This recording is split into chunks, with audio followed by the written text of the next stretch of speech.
Assalamualaikum warahmatullahi wabarakatuh. Apa kabar pemirsa semuanya? Di sini masih bersama Mas Ane, seorang narasumber saya yang mempunyai kisah horor yang begitu banyak. Namun sebelum ke Mas Ane, saya juga mendapatkan cerita ini dari teman saya, dan mungkin beliau adalah seorang musisi juga, Mas. Jadi di sini Mas Ane tugasnya menanggapi gitu. Ini apakah bisa dipercaya atau tidak? Bisa dipercaya atau tidak? Karena dari sekian banyaknya kisah itu ada yang nyata, ada yang karangan, dan banyaknya sih ya mungkin gitu.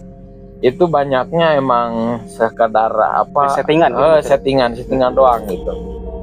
Jadi saya mau bercerita di sini tentang salah seorang musisi dari teman-teman saya.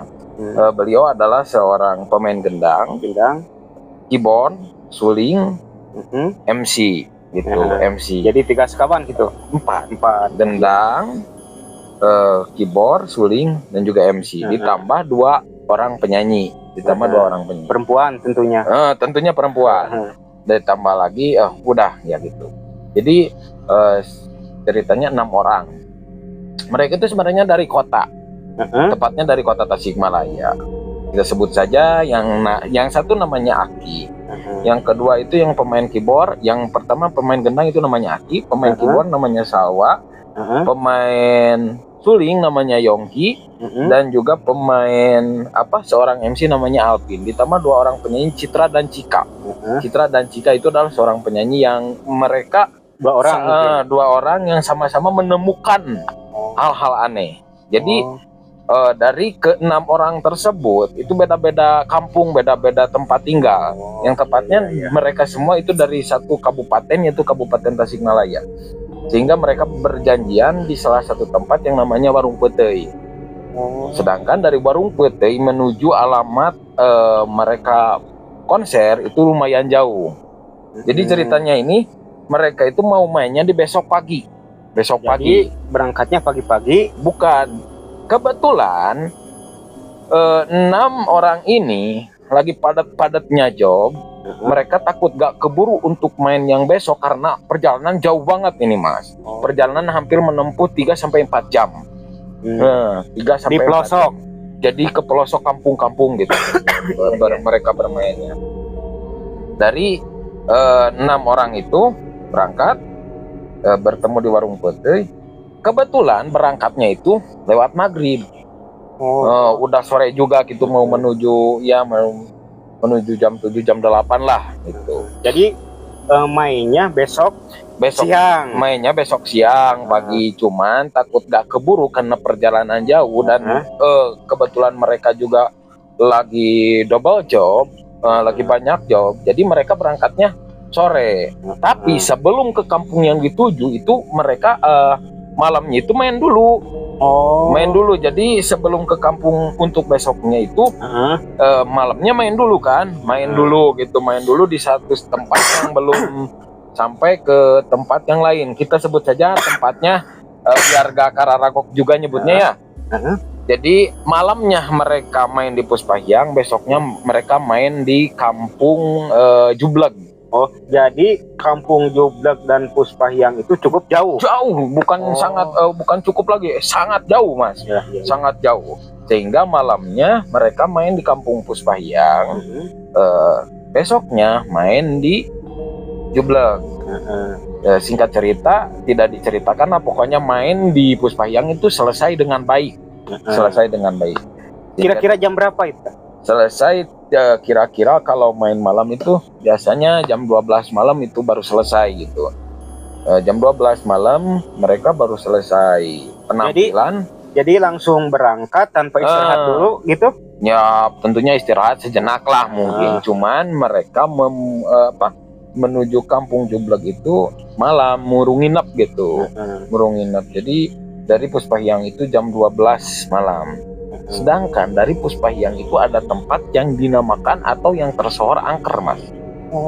Yang tersohor. Sebelum nyampe ke kampung Jubleg itu ada suatu tempat yang saya tidak bisa sebutkan namanya di sini karena mungkin terlalu sensitif juga gitu. Ada tempat yang dinamakan suatu pokoknya anu lah gitu. dan di sana itu banyak sekali hal-hal mistis dan sering sekali orang yang mendapatkan teror mistis dari tempat sana. Mereka berenam sebenarnya agak takut mau pulang menuju Kampung Jublek, itu agak takut. Malah Alpin yang memberi saran, seorang MC itu, udah kita nginep aja di sini. Jadi berangkatnya pagi-pagi. Jadi berangkatnya kita pagi-pagi. Tapi Aki seorang tukang gendang melawan. Pin, kalau kita berangkat pagi-pagi, mending kita kalau keburu gitu. Mending kita kalau bangunnya pagi. Kalau kita bangunnya siang nggak bakalan keburu. Ketambah lagi kita istirahatnya nggak bakalan banyak, gitu kan. Kalau misalkan nginep di Puspahyang, otomatis jam 4 pagi itu udah harus berangkat gitu.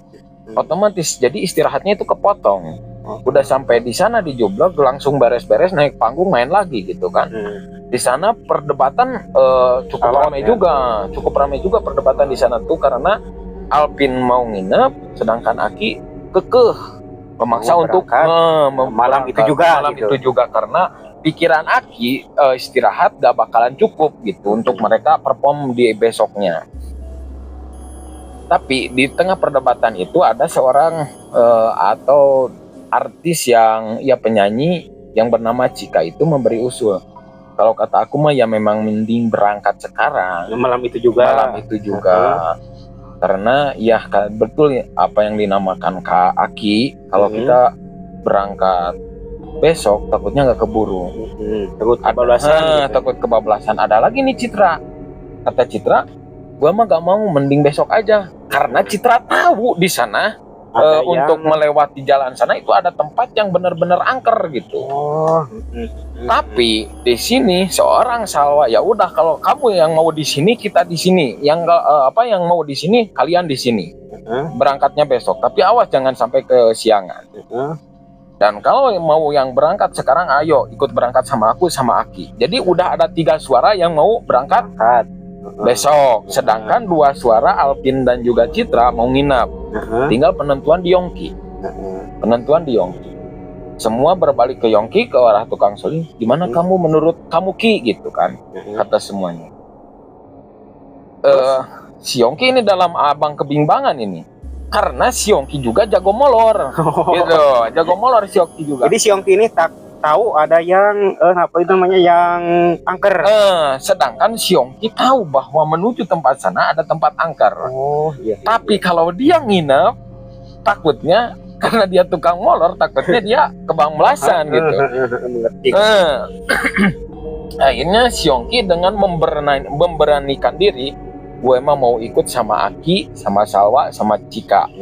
Jadi ikut nginep gitu. Gak apa-apa, di jalan ada apa-apa juga gak apa-apa gitu. Kata si Yongki. Otomatis 4 suara mendapatkan nginep ke Kampung Jublek gitu ya, menuju Kampung Jublek. Menuju nginep gitu. Yang 2 suara lagi tinggal Alpin dan Citra. Mereka masih bingung nih. Apa nginep di sana gitu. Akhirnya singkat cerita mereka menyetujui bahwa mau nginep bareng menuju Kampung Jublek. Akhirnya semuanya berangkat. Menyetujui saran Aki, Saprol, Yongki dan juga Cika untuk berangkat, karena nggak mungkin juga kan 2 orang harus berangkatnya telat gitu. Malam itu pakai mobil atau pakai motor? Pakai motor. Jadi boncengannya itu Yongki sama Jadi 3 motor gitu? Bukan, ya 3 motor. Jadi dua gitu, sepasang gitu. Jadi mungkin mereka mikirnya ya kayak gitu kan. Akhirnya mereka berangkat malam itu juga. Dan ternyata saya berangkat semuanya juga agak takut gitu. Jadi, waktu di jalan rawas gitunya, ada deg-degan juga gitu. Penasaran juga, emangnya ada apa sih? Karena Aki dan Salwa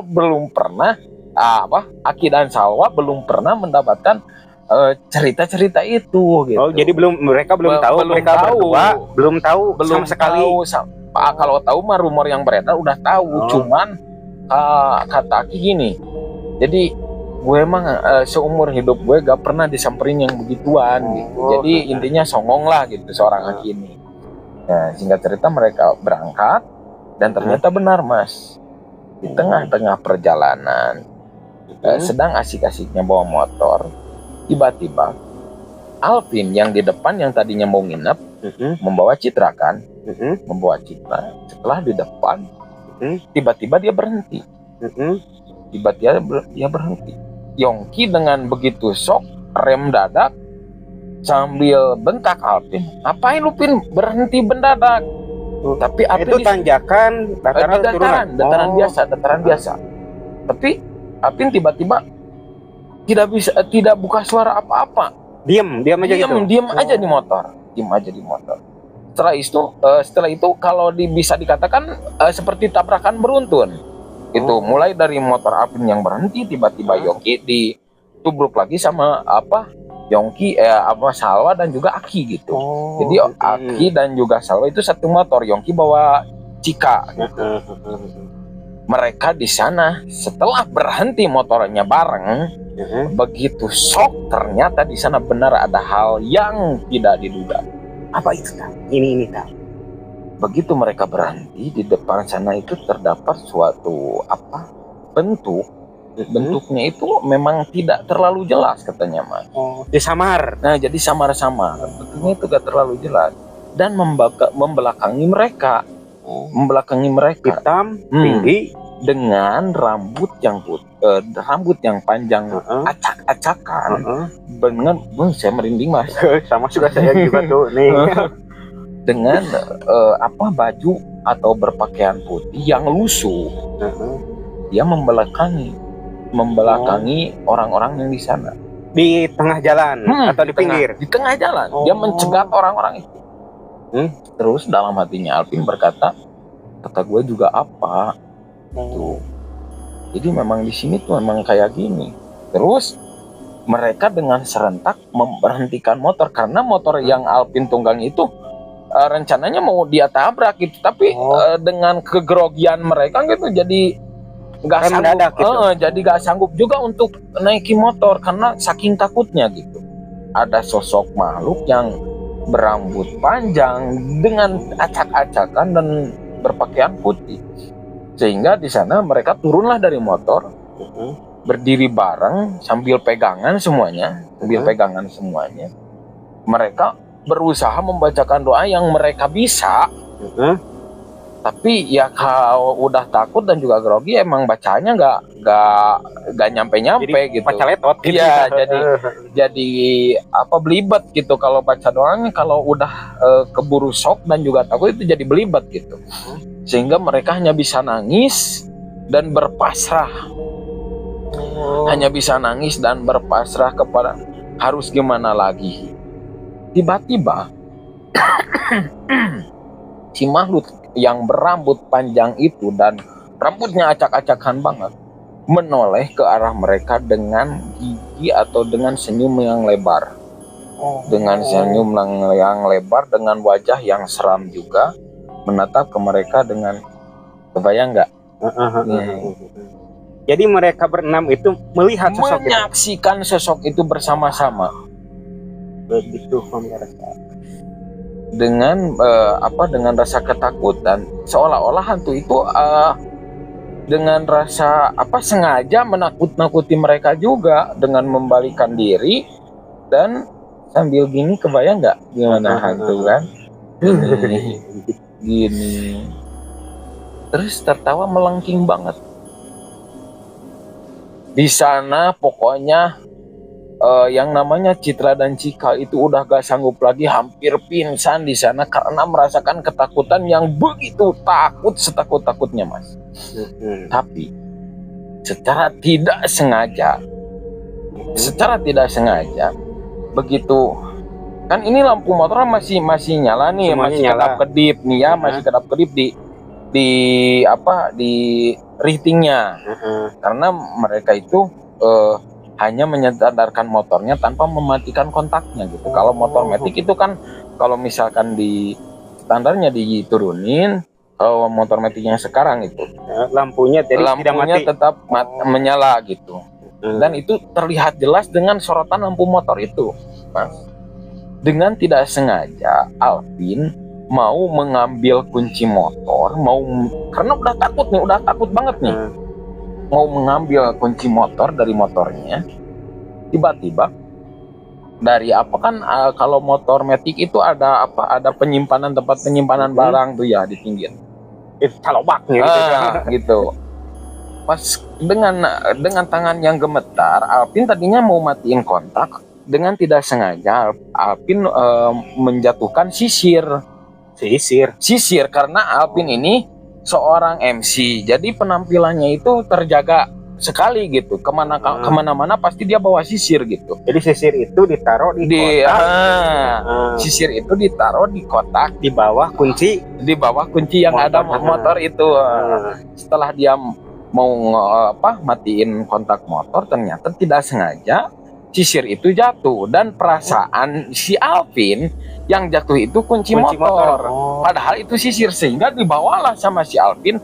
Dan ketika Alvin bawa sisir, tiba-tiba hantu itu hilang. Jadi intinya takut sama gak tahu juga Mas, karena belum sampai di tujuan juga dan belum menemukan titik terangnya gitu. Yang jelas pas dia mau bawa sisir, menoleh ke arah sisir, tiba-tiba hantu itu hilang gitu. Setelah dengan rasa ketakutannya begitu takut, mereka langsung bergegas nih, berangkat lagi karena hantunya udah gak ada nih kan. Berkat sisir. Gak tahu juga berkat sisir. Kemungkinan berkat jatuh sisir. Gak tahu juga berkat jauh sisir, atau juga mungkin hantunya merasa kasihan gitu. Kasihan juga karena mungkin ini anak-anak udah ketakutan, udah aku pergi udah aja. Capek, lagian anak-anak baca doa kasihan juga mungkin ada hantu yang kayak gitu mungkin hantunya pohon. Gak tahu karena apa, yang jelas setelah itu hantunya pergi, mereka langsung bergegas berangkat, takut datang lagi gitu. Kira-kira itu jam berapa? Ya kira-kira mungkin setengah 2-an lah, setengah 2 malam. Dan anehnya Alvin, di perjalanan itu sisir itu gak lepas dari tangannya, saking shocknya Mas. Saking shocknya itu sisir itu masih dipegang sambil bawa motor. Atau jadi penumpang. Kan bawa citra. Itu sisir masih dipegang sama Alvin dengan setengah sadar. Alvin itu sampai di tujuan itu bawa sisir itu. Jadi gak lepas gitu. Gak lepas gitu. Terus hingga sampailah di tempat tujuannya mereka yang dinamakan Kampung Jubleg itu. Hingga tibalah di sana kira-kira mau subuh lah. Mau subuh Janari, kalau bisa dikatakan Janari, pas waktu sahur gitu. Disambut dengan dengan sohibul bait, dengan warga masyarakat yang ada di Kampung Jubleg itu. Terus sesampainya di Kampung Jubleg, mereka tanpa basa-basi langsung menceritakan hal tersebut, Mas, kepada Sohibul Hajat atau juga warga yang di sana. Mungkin kalau sohibul bait tidak tahu juga ada di sana atau enggak gitu kan. Tapi yang jelas Alvin menceritakan dan juga teman-temannya yang lain kejadian yang mereka alami. Berdasarkan rumor yang beredar, jadi dulu itu di tempat yang mereka menemukan hal gaib itu, hal mistis itu, jadi dulunya itu ada, dulunya itu dulu banget ininya, dulu banget sebelum zaman Walanda mungkin, ataulah mungkin zaman jadul banget gitu. Dulu itu di sananya itu ada satu gubuk. Jadi ada satu gubuk yang ditempati dengan satu orang anak perempuan dan juga satu orang ibu perempuan. Jadi di sana ada dua orang anak dan ibu gitu. Jadi di gubuk itu terdapat satu anak dan satu ibu. Semuanya perempuan di gubuk. Jadi berdasarkan rumor dari orang-orang Jubleg ini ya, jadi di tempat itu dulu memang ada gubuk seperti itu, dan memang itu adalah kalau bisa dikatakan itu seorang pengrajin atau mungkin yang namanya tenun. Tenun. Tenun. kayak zaman apa Sangkuriang gitu kan, tenun tradisional gitu.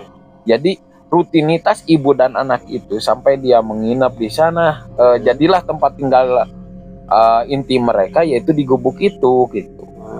Sehingga datang suatu ketika anak itu udah beranjak dewasa, anak itu udah beranjak dewasa nih. Kalau dulu kan jarang-jarang yang namanya make up segala macam gitu kan. Sedangkan anaknya itu udah dewasa. Dan anaknya itu setiap kali mau didandani sama ibunya, setiap udah mandi, mau disisir, dia lari. Dia lari, setiap mau disisir, mau dipelihara sama ibunya, dia lari gitu. Jadi takut sama sisir? Takut sama. Sehingga dikejar sama ibunya dengan membawa mengiming-imengi satu sisir, jatuhlah di tempat yang tepat sekali dengan mereka menemukan makhluk itu gitu. Jadi terpleset gitu. Nah, terpleset di sana dan tertimpa pohon besar. Tertimpa pohon besar gitu. Sehingga ibunya merasakan sakit yang benar-benar sakit karena dia tidak sempat memelihara anak perempuannya, anak gadisnya dengan baik, bahkan tidak bisa menyisiri rambutnya dia dengan selayaknya gitu. Dan berdasarkan rumor yang beredar juga, jadi anak itu dari kecilnya sampai dia meninggal itu gak pernah yang namanya sisir rambut karena dia takut sekali dengan sisir rambut. Karena pernah waktu dia kecil disisir sama ibunya itu pakai sisir, memang mungkin sisir dulu emang sisir jadul gitu. Rambutnya rontok semua gitu. Jadi dan namanya itu kalau di jambak itu namanya Murudul. Bukan, kalau periste itu sakit gitu. Kalau di jambak itu, kalau seperti di jambak itu sakit. Jadi anak itu kalau setiap kali disisir sama ibunya pasti merasakan sakit yang sangat luar biasa. Karena rambutnya memang gak beraturan, gimbal gitu. Gimbal. Sehingga ibunya gak mau lagi tinggal di sana, meninggalkan tempat itu, gubuk itu, pindahlah ke kampung sebelah, mungkin kampung apa gitu kan. Dan jadi sebentar, gubuk itu, tempat itu jauh dari pemukiman warga. Jauh jadi dari pemukiman warga, karena kan kalau tenun tradisional itu harus berada dalam keheningan gitu katanya gitu. Konsentrasi, konsentrasinya agak benar, harus benar-benar mendapat gitu, harus benar-benar dapat. Dan dijuluki lah setelah kejadian itu, setelah anak gadis yang meninggal di sana dan tertimpa pohon, dijulukilah tempat itu sebagai, kalau misalkan ada makhluk yang seperti tadi diceritakan, makhluk itu dinamailah dengan hantu sisir gitu. Jadi ceritanya hantu yang ada di situ hantu sisir. Waduh, ini cukup keren pemirsa. Sisir juga bisa jadi hantu. Dan mungkin buat kalian yang mau melewati jalan itu, tapi saya tidak bisa sebutkan namanya karena itu memang suatu privasi. Kalian nggak usah takut, nggak usah baca doa, cukup bawa sisir aja. Karena kan sisir juga makhluk itu sangat takut. Tapi ini memang dengar saya dari teman saya gitu ya, yang sesama musisi juga. Ini nggak tahu benar atau enggaknya. Kepercayaan ada di diri kalian masing-masing. Yang jelas di sini saya mendengar cerita seperti itu. Benar atau tidaknya, percaya atau tidaknya, kembali lagi kepada pendirian kalian masing-masing. Gitu. Jadi itulah kisah hantu sisir yang bisa saya sampaikan. Sebenarnya konyol sih. Karena takut sama sisir. Hantunya itu takut sama sisir, pemirsa. Terima kasih Mas sudah menemani. Jadi menurut Mas itu real adanya atau gimana misalnya? Kemungkinan sih bohong ya. jangan dibicarakan bohong atau tidak. Yang penting itu ada yang pengalaman gitu kan. Yang penting ada yang tapi walaupun itu cerita bohong, tapi tetap yang namanya makhluk gaib memang harus kita waspada. Dan memang ada, dan Bagian dari orang-orang seperti kita itu kalau memang percaya hantu gaib itu memang diharuskan juga gitu. Tapi mungkin ada yang memperlihatkan, ada juga yang tidak gitu. Terima kasih yang sudah menonton kisah hantu sisir ini. Semoga hantu yang apa namanya, hantu yang sangat aneh kan, karena takut sama sisir. Gitu. Semoga dapat menghibur. Kalau motivasi mah sangat jauh nih ya. Iya. Semoga dapat menghibur. Saya di sini Jangdai dan juga saya Aneh. Terima kasih. Kita jumpa lagi di lain episode dan kesempatan. Assalamualaikum warahmatullahi wabarakatuh. Permil.